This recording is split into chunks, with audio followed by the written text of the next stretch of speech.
The morning I found the bag stacked at the shed door, I stood there for a long time with my coffee going cold in my hand. Not because I was frightened. I want to be clear about that. I stood there because something in the arrangement of those 4 bags stacked 2 by 2 like someone had taken care with them, reached through 2 years of numbness and touched something I had been careful not to touch. I didn't understand it yet.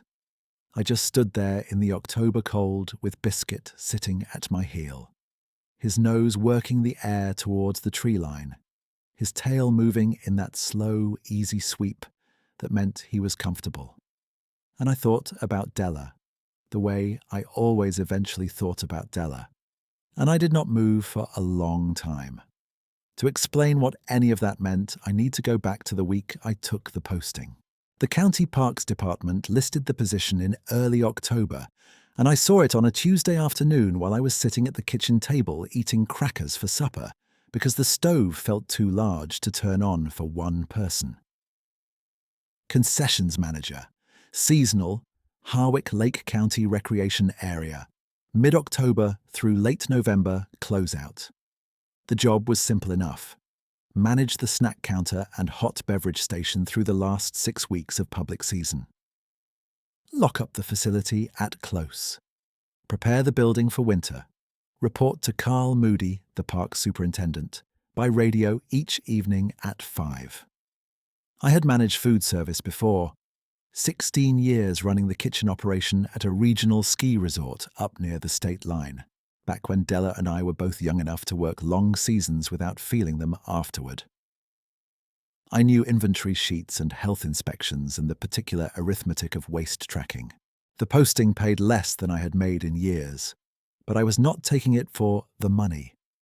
I was taking it to have somewhere to be that was not that kitchen with the stove I had not lit in 3 weeks. Della had been gone 26 months by then. Spring illness, the kind that moves fast. She was 54. We had been married 31 years. I'm not going to spend a long time on the specifics of losing her because anyone who has lost the person they organize their daily life around already knows what those specifics feel like. And anyone who hasn't would only be able to hear it as a story, not as a thing that happens to the way a kitchen smells in the morning. What I will say is that by October of the year I took the posting, I had stopped doing most of the ordinary things a person does to signal to themselves that they intend to continue. I ate standing at the counter. I slept on my side of the bed only, and made only my half when I bothered to make it. I drove past the hardware store 3 times a week on my route to the gas station because Pete at the hardware counter had been Della's friend since grade school, and I could not manage the way Pete's face changed when he saw me. I am not a person who needs other people to express things on his behalf. I had been managing my own interior for 57 years. I want to be accurate about this. It was not grief that was breaking me by October.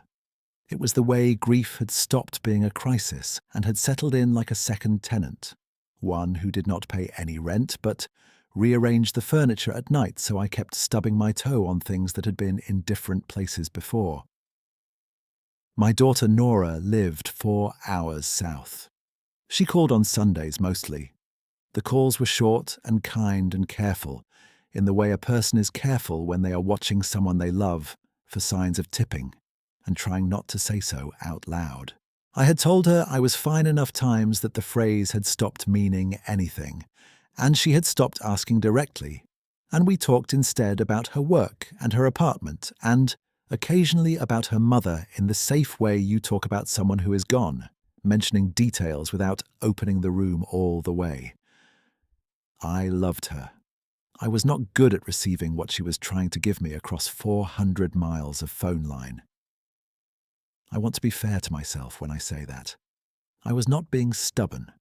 I simply did not know how to let someone in when I could not find the door myself. I loaded Biscuit into the truck on a Thursday morning in the middle of October, and we drove up to Harwick Lake.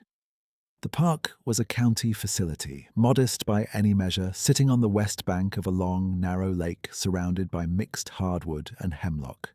The public season ran through the third week of November, but by mid-October the crowds were down to weekenders and a scattering of retired couples and the occasional fishermen staying in the lakeside cabins. The Concessions building was a low cinder block structure, painted green, the particular shade of green that county government paint tends to be, with a serving counter on the outside facing the main picnic area and a small kitchen and storage room inside. There was a utility shed about 40 feet back, near the tree line, where the cleaning supplies and extra equipment were locked up. Carl had shown me the property on my first day, walking me through the closing procedures in the efficient way of a man who had explained the same procedures to many seasonal workers and had learned to assume nothing. "Trash goes in the shed overnight," Carl said. "Raccoons get into anything left out. Bags stay inside until county pickup on Fridays." He was a compact man in his late 50s with a county parks jacket and the measured speech of someone who had spent a career managing public land and the people who misused it. I liked him well enough. He was clear about what he needed, and he did not pry. Our radio check-ins at 5 o'clock were businesslike and short, and that suited me. Biscuit settled into the position immediately. He was 11 years old and had been managing his own pace since about year 9, choosing where to lie with the deliberation of an older dog who has decided that conserving energy is its own form of wisdom. During the day, he slept under the serving counter on a folded blanket I brought from home. In the evenings, while I did my closing rounds, he walked with me at a comfortable distance, nose near the ground, but not urgent about it. He had been Della's dog first, technically. She had picked him out of a litter from a neighbour's farm and named him before I had a chance to object that it was an undignified name for a male animal. And by the time I thought to say so, he had already been answering to it for a week, and I had already stopped objecting. The ritual started by accident on my 4th evening. I had finished my trash round and bagged everything neatly. 7 bags that night from the heavy weekend traffic, and I was carrying them 2 at a time to the shed when I realized I had 1 bag left, and my hands were full of the shed lock. And I set a wrapped piece of leftover Concessions bread on the picnic table near the tree line rather than carry it back inside. Just a wedge of the cornbread I'd made too much of and couldn't sell by close. I set it there and forgot about it, got the shed locked and walked back toward the building and didn't think about it again until morning. It was gone in the morning, which was not surprising. This was exactly the kind of thing raccoons were present in sufficient numbers to handle. I gave it no particular thought, but the next evening I did it again. I'm not sure I made a decision about it. I had 1 extra piece of apple cake wrapped in the wax paper we used for the counter pastries, and I put it on the same table at the end of my round. And then I stood there for a moment before I walked back, and the standing there was the beginning of something I couldn't have named then. Della had kept a plate on the back step of our house for most of the years I knew her. Not a pet dish, a proper plate like a guest's. Whatever came in from the fields or the edge of the trees, she said, had been there longer than we had more claim to the land than we did and deserved a decent meal. She put out bread heels and apple cores and the occasional piece of cooked sweet potato. I had teased her about it once, early on, when I was still the kind of man who teased people about things I privately found touching.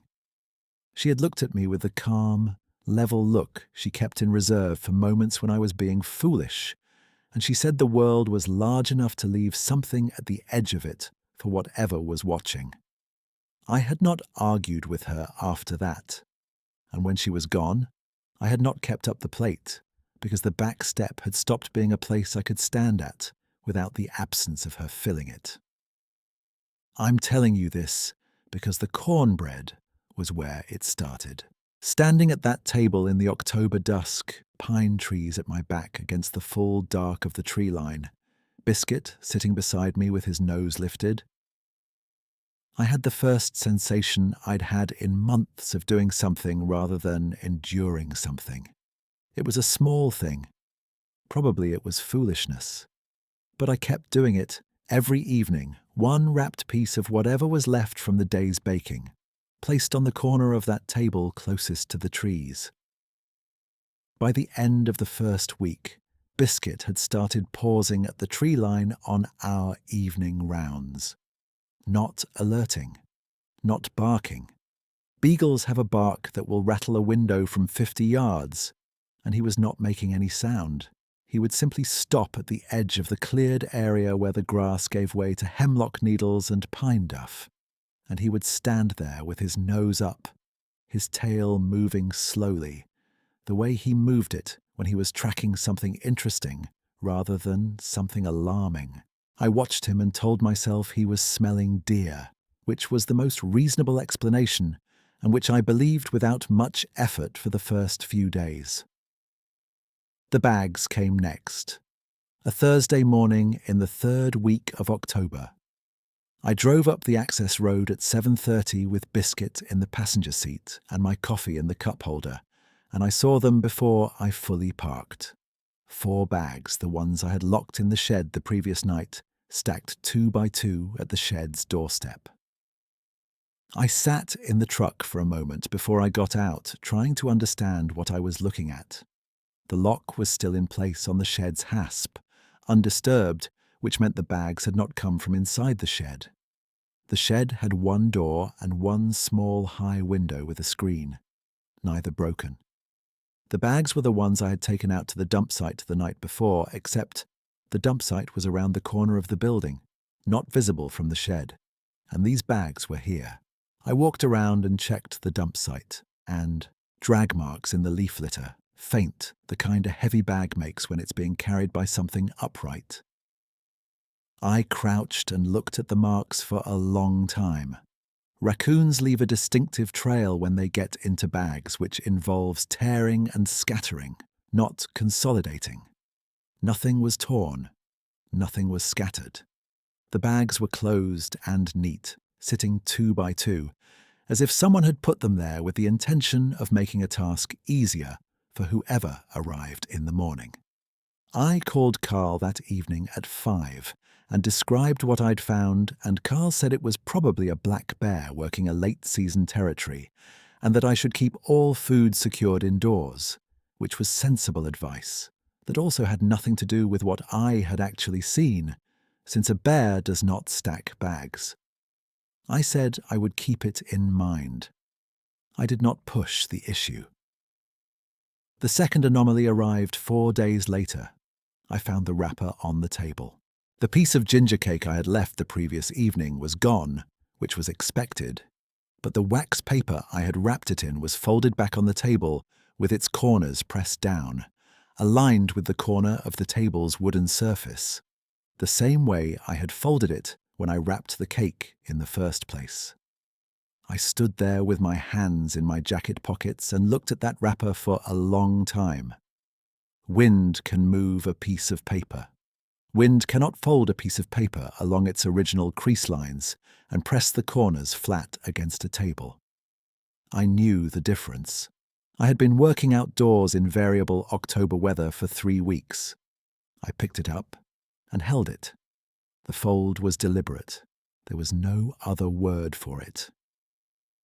That evening, I arrived an hour earlier than usual. I told myself I had errands to skip, but the truth was that I was not ready to be at the house yet, which was also a kind of truth. I did my prep work slowly and watched the tree line from the serving window while the afternoon went flat and grey.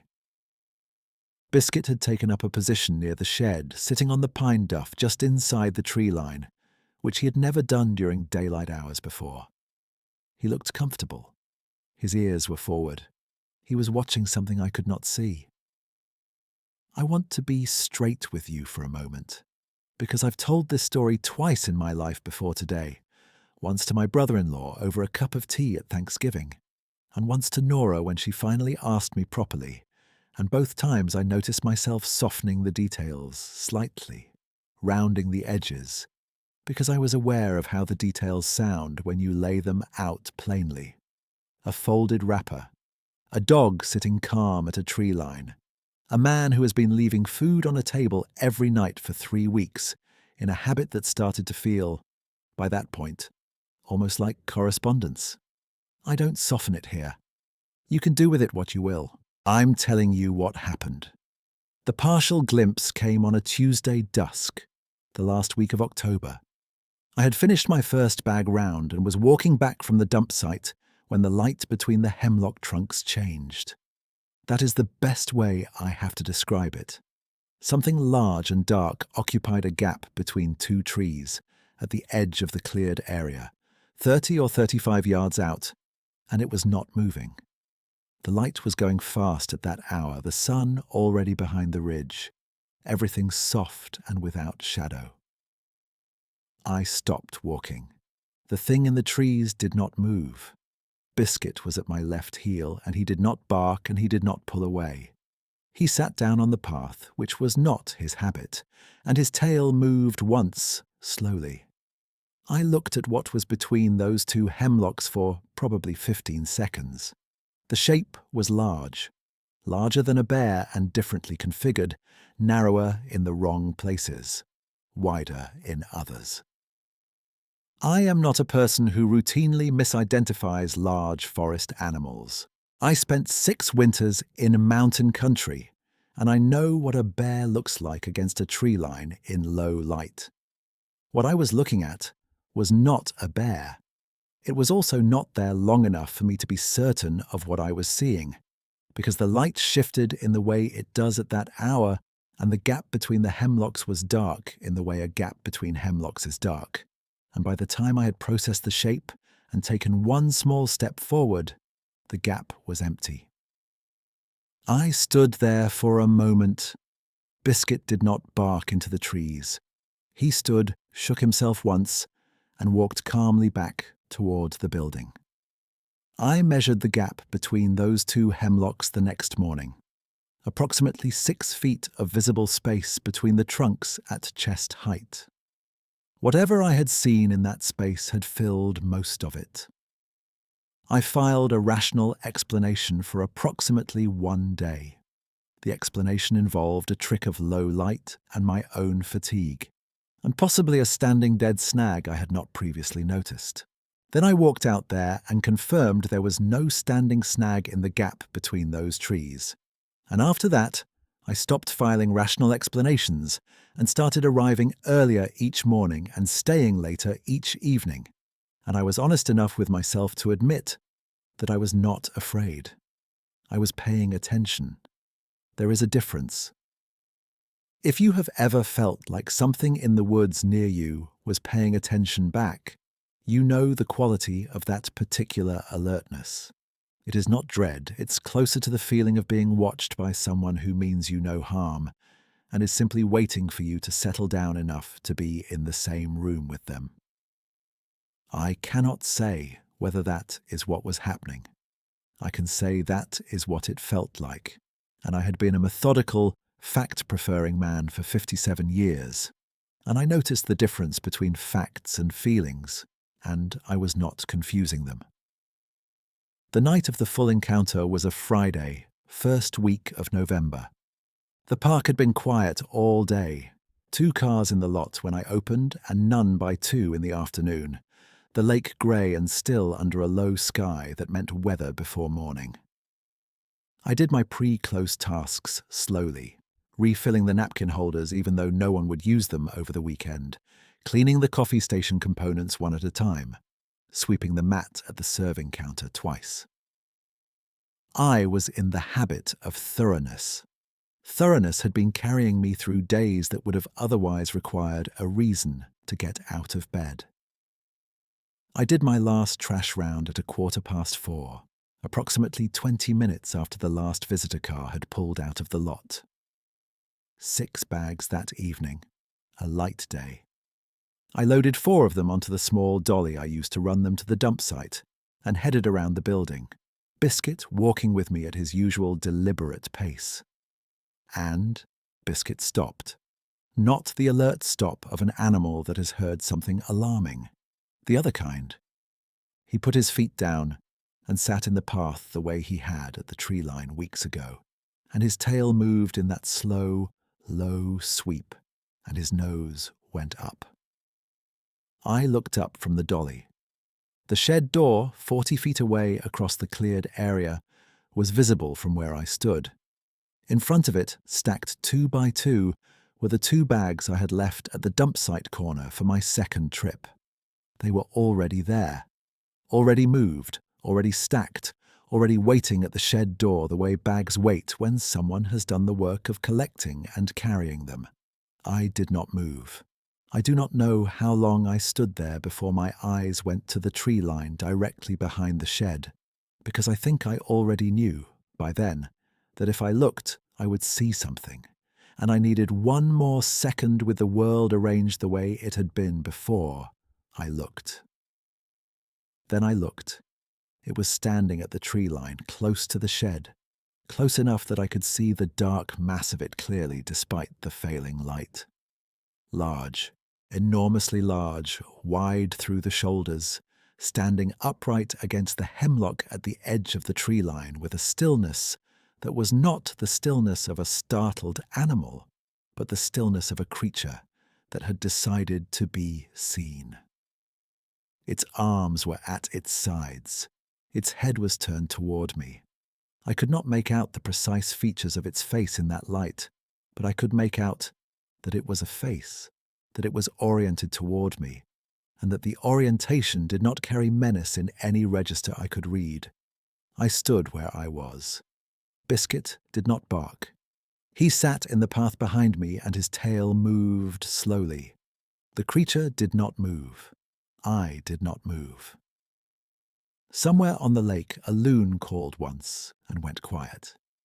Then I looked down at the shed door, and I saw it.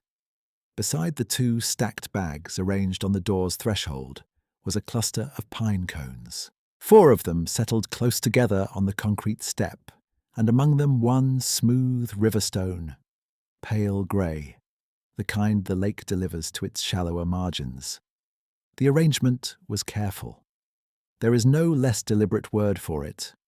4 pine cones and 1 stone, placed the way you place something you have chosen, not the way things fall. It was the wrapper, answered. Every evening I had left something wrapped and set with care on the corner of that table, and here on the shed's threshold was the same kind of intention returned. Not a mirror image, a response. The way Della used to say that courtesy between creatures was just one living thing acknowledging another, and that acknowledgement was its own form of language. I did not understand this consciously in that moment. What I understood in the way you understand things that arrive through the body before the mind has caught up was that something had been watching my small evening ritual for weeks and had decided, in whatever way such a decision forms, to meet it. My throat went tight in the way it had not gone tight in 26 months, not even at the funeral. Not even in the bad first autumn when I would wake at 3 in the morning and lie still in the dark, listening to Della not breathing. I had been dry for so long that I had forgotten I had water in me. I stood in the path with my hands on the dolly, and I let what was happening be what it was, and I did not try to name it or file it or explain it. And for about 30 seconds I was simply a man standing in a park at dusk, being cared for by something that had no obligation to care for him at all. When I looked back up, the creature was gone. No sound of departure that I heard. The hemlock branches at the tree line did not swing. The absence was as quiet as the presence had been, and the only evidence that anything had been standing there was the faint compression in the pine duff at the tree line's edge, the slight settling of needles where something heavy had stood for a while and then was no longer standing. Biscuit rose from his sit and walked forward, calm and unhurried, and sniffed the edge of the shed step where the pine cones sat, and then sat down beside them with his chin up, looking at the tree line with his ears forward, the way he looked at things he found interesting. I knelt down and looked at the riverstone. It was smooth from a long time in water. Someone had carried it from the lake's margin. The pine cones were closed, the recent kind, not weathered, recently dropped. I stayed kneeling for a while. The cold came up through my knees from the concrete step, and I let it. Above the ridge, the sky was the colour of pewter, and the first few drops of the coming rain were beginning to tick against the shed's metal roof. And I stayed kneeling anyway, because there was something in the staying that felt like the right response to what had just been offered. Then I locked the shed, walked Biscuit to the truck, and drove down the access road. I did not turn on the radio. I did not think exactly. The drive out of the park was the kind of drive that takes longer than the mileage suggests, because you are not going anywhere in particular.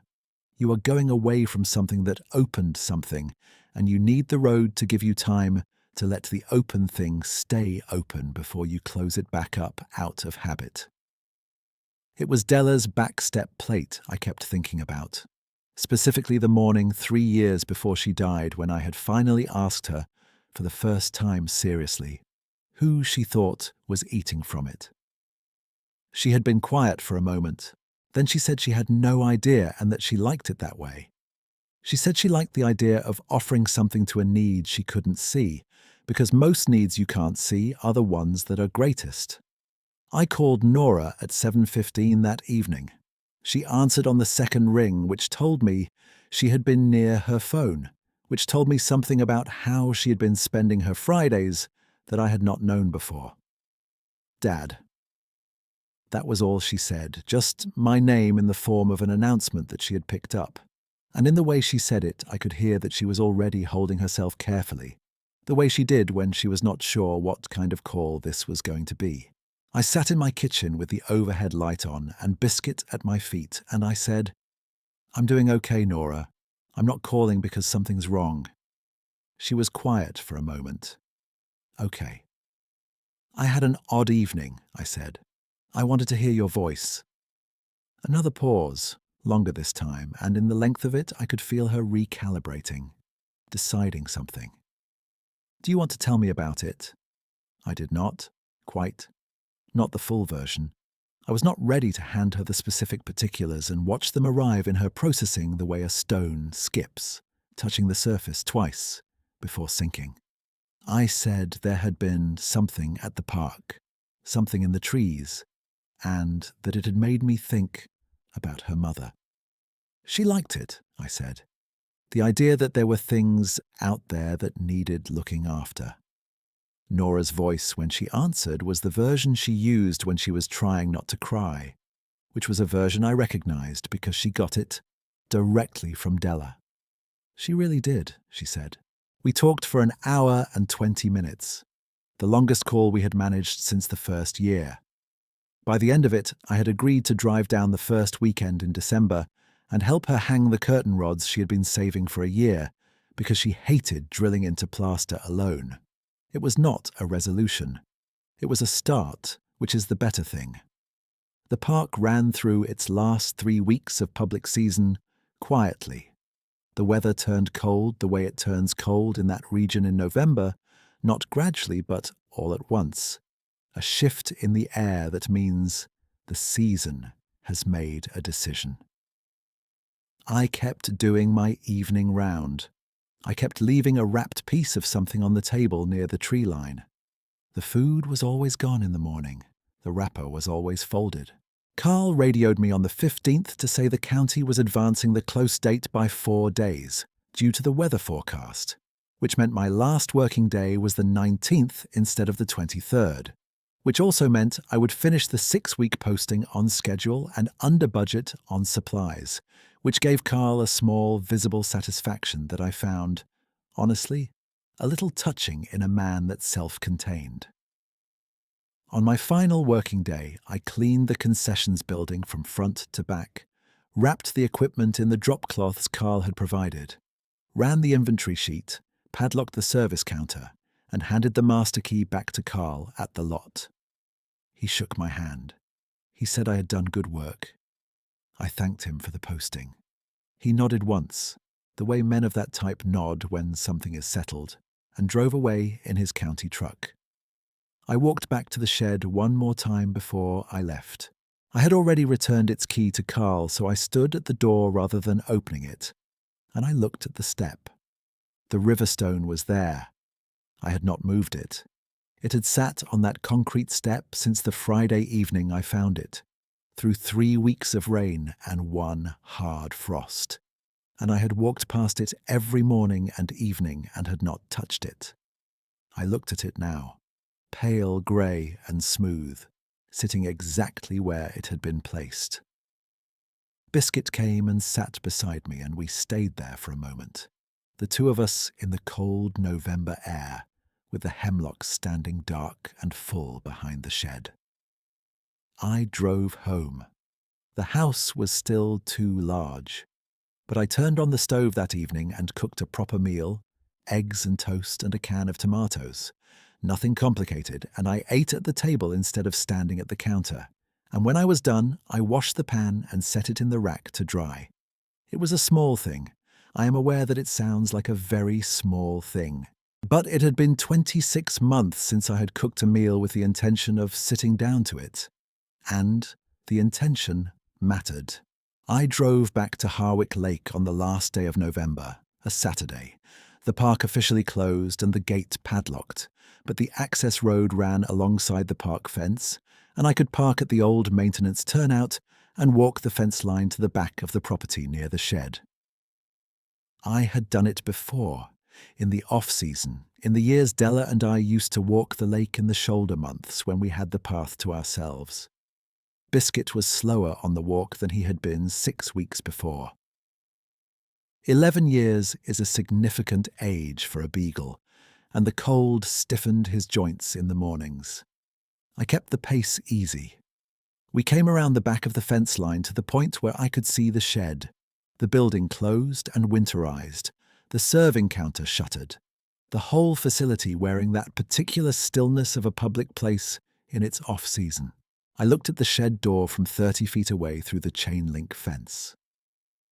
On the concrete step beside the river stone I had not moved, there was a second stone, smaller than the first, also smooth, also the pale grey of lakeside granite, sitting close against the first one, the way you set something down beside something that is already there. I had not put it there. No one I knew of had been on the property since my last day. The gate had been locked since the 19th. Biscuit sat down beside my boot and pointed his nose through the chain-link fence toward the tree line behind the shed, his tail moving in that slow, steady sweep. I stood there in the November cold with my hands in my pockets and the breath coming out of me in small clouds. And I thought about Della saying the world was large enough to leave something at the edge of it for whatever was watching. And I thought about the way she had said it, without any expectation of an answer, simply as a fact about the world she lived in. I still don't know what I saw at that tree line. I've turned it over enough times that I've stopped expecting the turning to produce something new.